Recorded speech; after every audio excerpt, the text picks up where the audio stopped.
Yes, Kenya. Tamu sana, yes. If you look at Daily Nation today, Monday 3rd, October 2022, it captures a very interesting story, a story that is going to form the basis of our analysis and discussion right now. Nation, inside President Ruto's costly and more bloated executive. If you go through that story, Daily Nation is reporting that William Ruto has increased PSs from 42 to 49. So he has added 7 more permanent secretaries, or other principal secretaries. And if you look at state departments, William Ruto has increased them from 36 to 43. He has added more state departments. He has added 7 more state departments. And that only means Kenyans are going to dig deep into their pockets to fund, or rather to make sure they maintain, these additional positions William Ruto has created.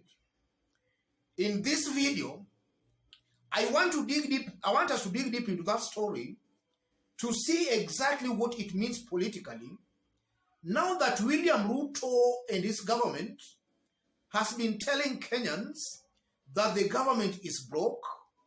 And so far we have seen William Ruto's government removing subsidies on fuel and on unga.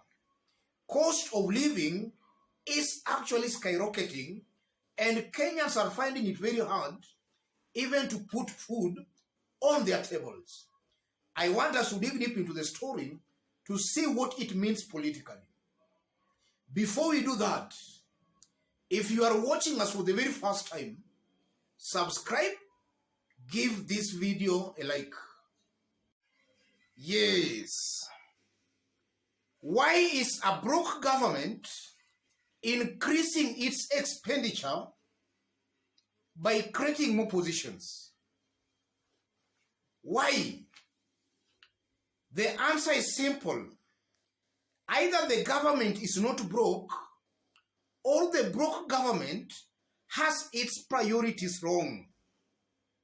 That's exactly what I'm saying here.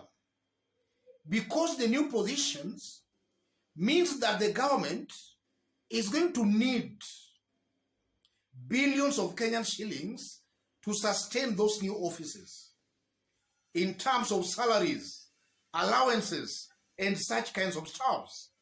The government is going to spend more in these new positions created. Kenyans are going to be forced to dig deep into their pockets to maintain and sustain these new offices.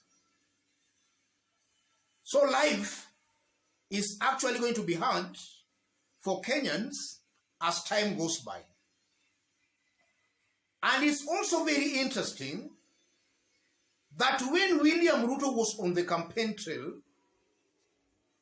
he was constantly telling Kenyans that immediately was to be sworn in, cost of living was to come down. What we saw was that immediately was sworn in, cost of living shot up. He removed fuel subsidies and also unga subsidies. That has made life very, very hard for the common man, for the hustler.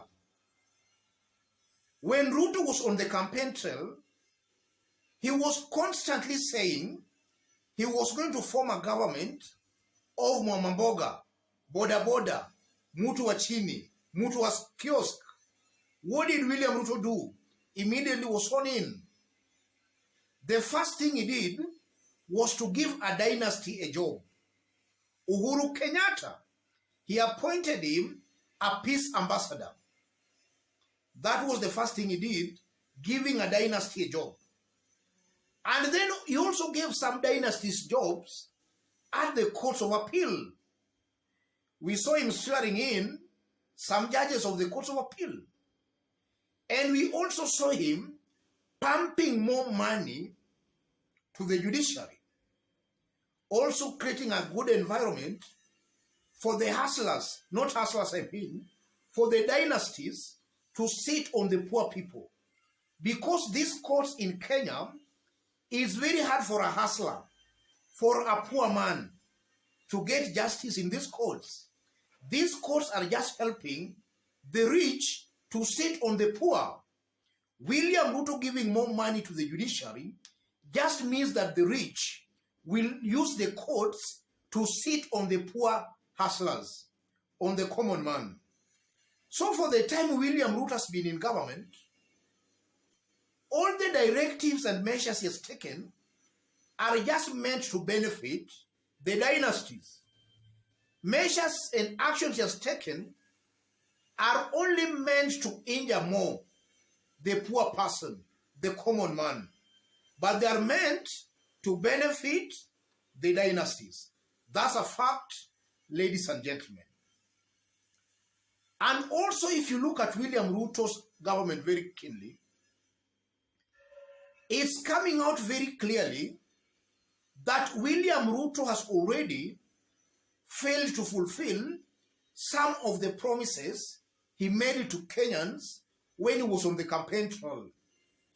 I'm seeing William Ruto has largely failed to fulfill those promises to Kenyans.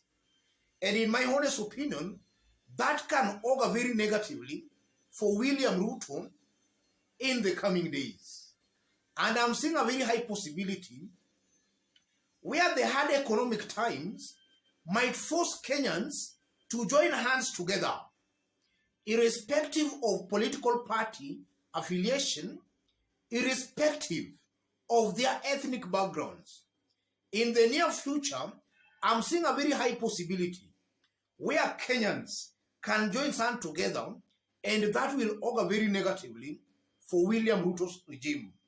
So William Ruto has to be very careful. And immediately William Ruto was sworn in, I made it very clear that William Ruto has to be very, very careful. Because the people surrounding William Ruto are clearly not people who can be giving the right advice to William Ruto. Because they are coming out as leaders who fails leadership and integrity test. And they might not be giving the right advice to William Ruto. They can't tell the king when the king is naked. The truth of the matter, as I talk right now, Mr. President, you are naked. You are actually running away from the direction you promised when you are on the campaign trail. You should listen more to some of us, because we are here actually to tell you the truth as things are on the ground. You are actually deviating from what you promised Kenyans. Life is becoming very hard for the ordinary mwananchi, for that hustler you promised to form a government with. Life is becoming hard. Even before I conclude, ladies and gentlemen, looking at William Ruto's government again, I'm seeing a William Ruto is just trying to create more positions to accommodate his close associates and maybe close buddies. Because these additional positions, most likely William Ruto is creating them for his buddies and for close associates. And then at the same time, we are seeing a William Ruto's administration and government telling Kenyans to save more. And from the way William Ruto is actually talking, it's as if the government might put in place directives for a compulsory and a mandatory saving by Kenyans. Ruto's government is coming out as if they might force Kenyans to save a certain percentage of their incomes.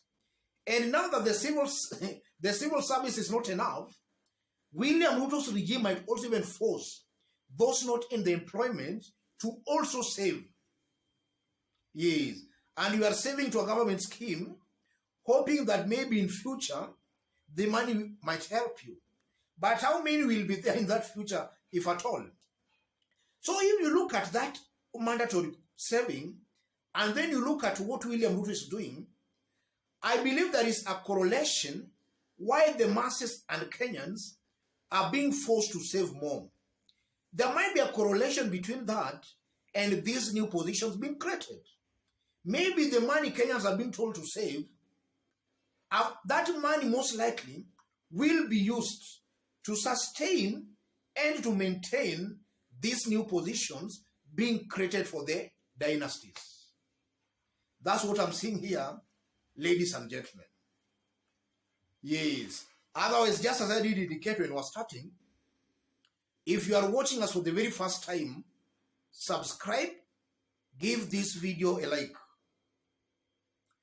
And to our fans or any other person who wants to have a chat with me, a discussion, or even to support this channel, I've pinned my number on the comment section.